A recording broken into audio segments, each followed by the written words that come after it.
How would you like your forehand to go from this to this in just 19 minutes of practice? That's exactly what you're about to learn as I reveal the weird drill that this student did to unlock huge forehand power. Recently, I worked with this player who is a fantastic athlete and could already hit the ball pretty hard, but he was physically working way too hard to do it. Look at these swings that he made before we started working on his forehand.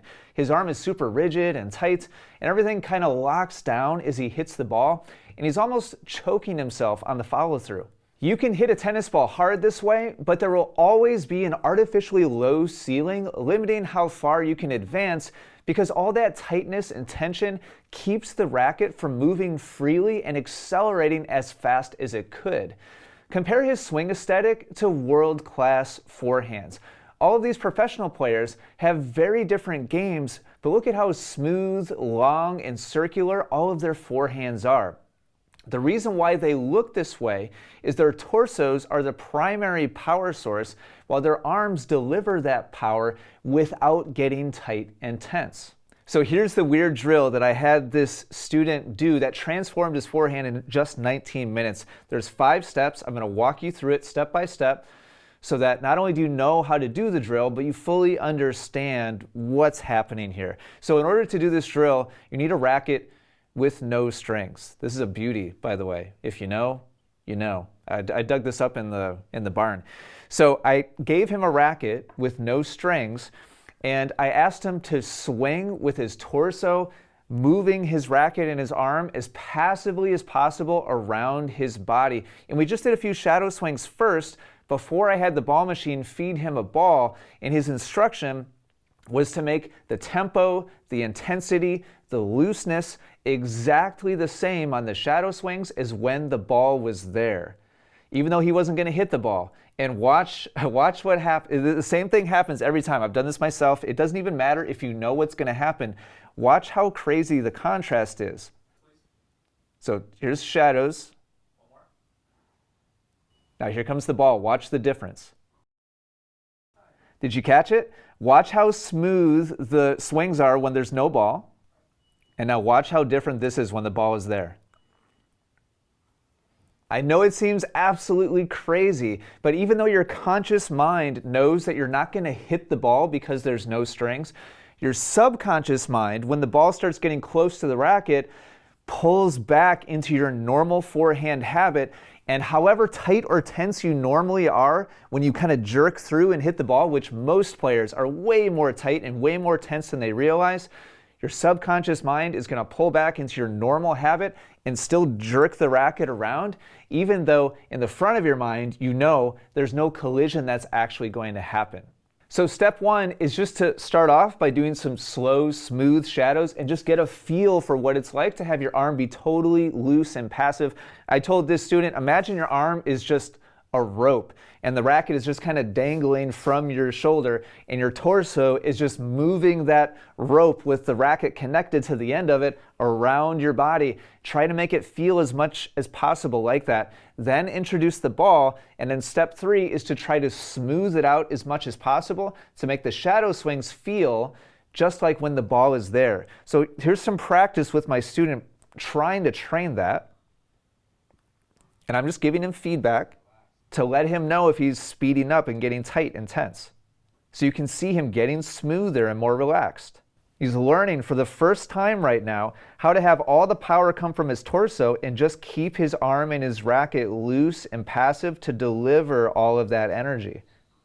To continue advancing your forehand, make sure to go to forehandpower.com where you'll learn how to add 15 miles per hour to your forehand in just 15 minutes of practice time. There's 3 additional drills. This one with no strings is one of my favorites, but there's 3 more that are really important to learn how to activate your body and your kinetic chain correctly. You'll get all of those for free over at forehandpower.com. You'll even learn how to spin and curve the ball to keep it in play as you hit it harder and harder. So to get that free training, just go to forehandpower.com. Step 4 is once you feel very confident that you're swinging exactly the same way when there's no ball there as when there is a ball there, then pick up your normal racket with the tennis strings in it and start to hit the ball with that same feeling, that same sensation of passivity and looseness. So here's my student's first time picking up the racket after doing the drill. Look how different his swing looks now. Much longer, much smoother.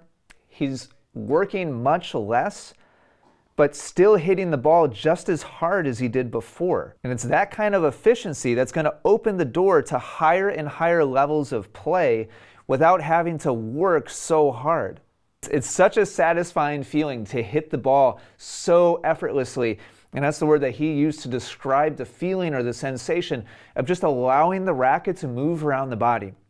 You won't know, I know this sounds crazy, but you won't know how tight and tense and rigid you normally are until you experience this drill. And once you feel it, your eyes are going to be so opened up to how much physical work you're adding into the swing that does not need to be there. Just look at the contrast between what his forehand looked like before and what it looks like now after less than 20 minutes of practice. And now also look at how similar his new forehand looks compared to the world-class examples we played through just a couple minutes ago. Now he's very closely aesthetically starting to mimic how they're moving their bodies, how smoothly and efficiently they're delivering power, how long and loose and relaxed the swings are. And now the final stage is to increase intensity. But here's the critical element here. As you start to swing faster, that extra effort needs to come from torso rotation and not bring the tightness and the tension and the rigidity back into the arm.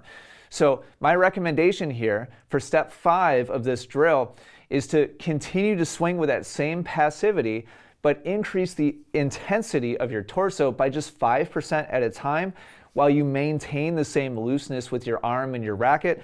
Just the exact same feeling and sensation that you had when you had no strings in the racket.